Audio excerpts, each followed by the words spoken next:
In the turbulent history of Nigeria's military, there are names remembered for power and others remembered for sacrifice. Among the latter stands a quiet but formidable figure, a man whose life embodied discipline, honor, and duty. His name was James Yakubu Pam. Born in the early 1930s in the quiet community of Foron near Jos, Pam grew up at a time when Nigeria was still under colonial rule. Opportunities for indigenous Nigerians within the officer ranks of the military were rare, and even fewer for those from northern Nigeria. But James Yakubu Pam would become one of the pioneers.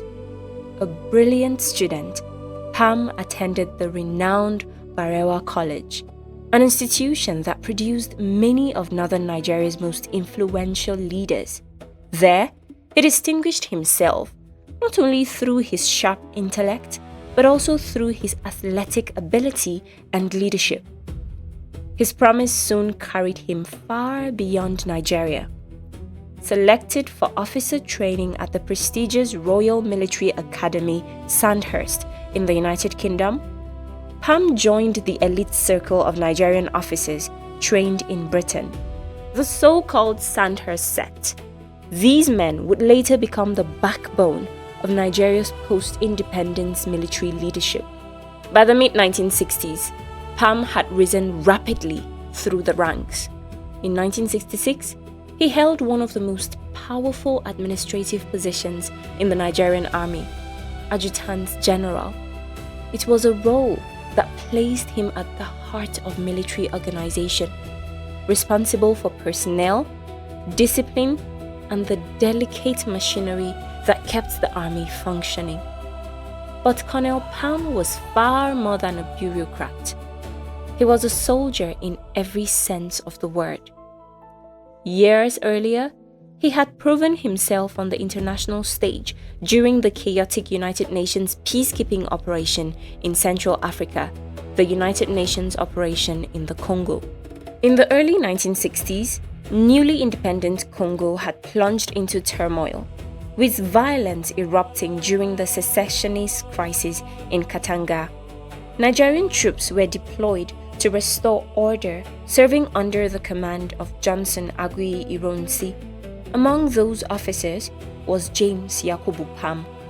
In the volatile and dangerous environment of the Congo, Pam demonstrated calm leadership and unwavering discipline.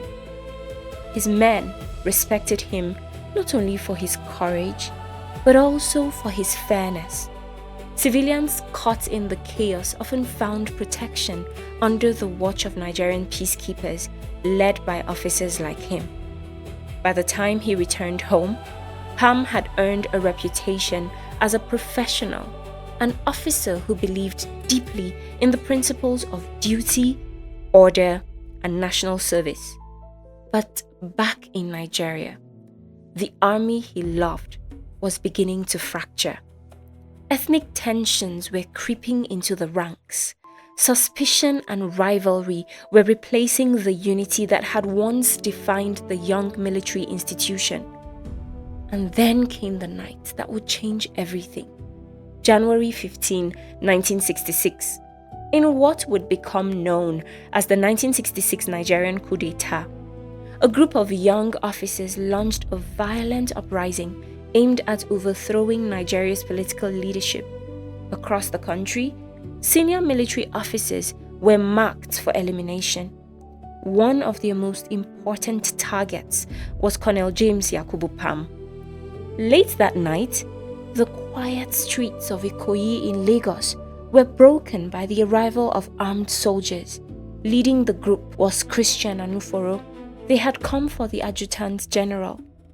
Pam's position meant he possessed the authority and the influence to mobilize the army against the coup. If the mutineers hoped to succeed, he had to be removed.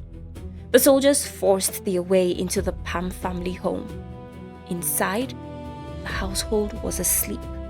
Despite the sudden violence and confusion, Witnesses would later recall that Colonel Pam remained remarkably composed. He understood immediately what was happening and what it meant. A father of 6, he turned to his wife, Elizabeth, who stood beside him as armed soldiers ordered him out of the house. In that moment, Pam made a simple request. He asked for a few minutes, not to escape, not to argue, but to say goodbye. Moving quietly through the house, he went to the bedsides of his sleeping children. One by one, he kissed them gently, knowing it might be the last time he would ever see them. Then he returned to his wife. Calmly, he told her to look after the children. He explained that he was being taken away by his own men.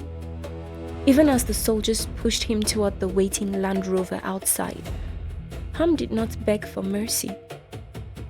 Instead, he spoke to them as a senior officer, questioning their honor and reminding them of the code they had sworn to uphold. It would make no difference. The mutineers drove him through the darkness to a secluded area near the Ikoyi golf course.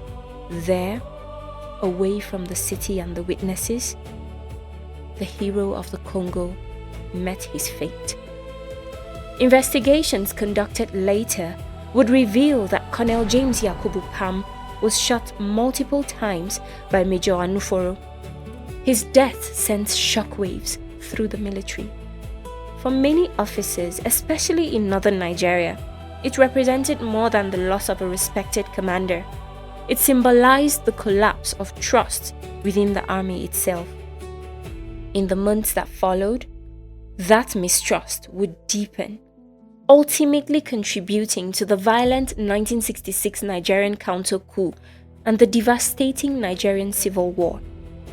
Looking back today, historians often describe Colonel Pam in simple but powerful terms. A soldier's soldier. A man who lived by the code of the officer and the gentleman.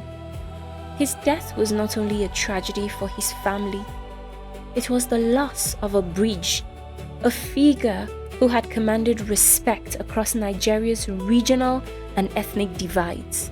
And in a moment when the nation needed unity most, that bridge was gone.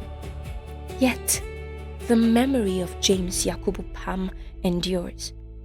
A symbol of professionalism, of loyalty, and of the quiet courage of a man who faced the darkest night of Nigeria's history with dignity and honor.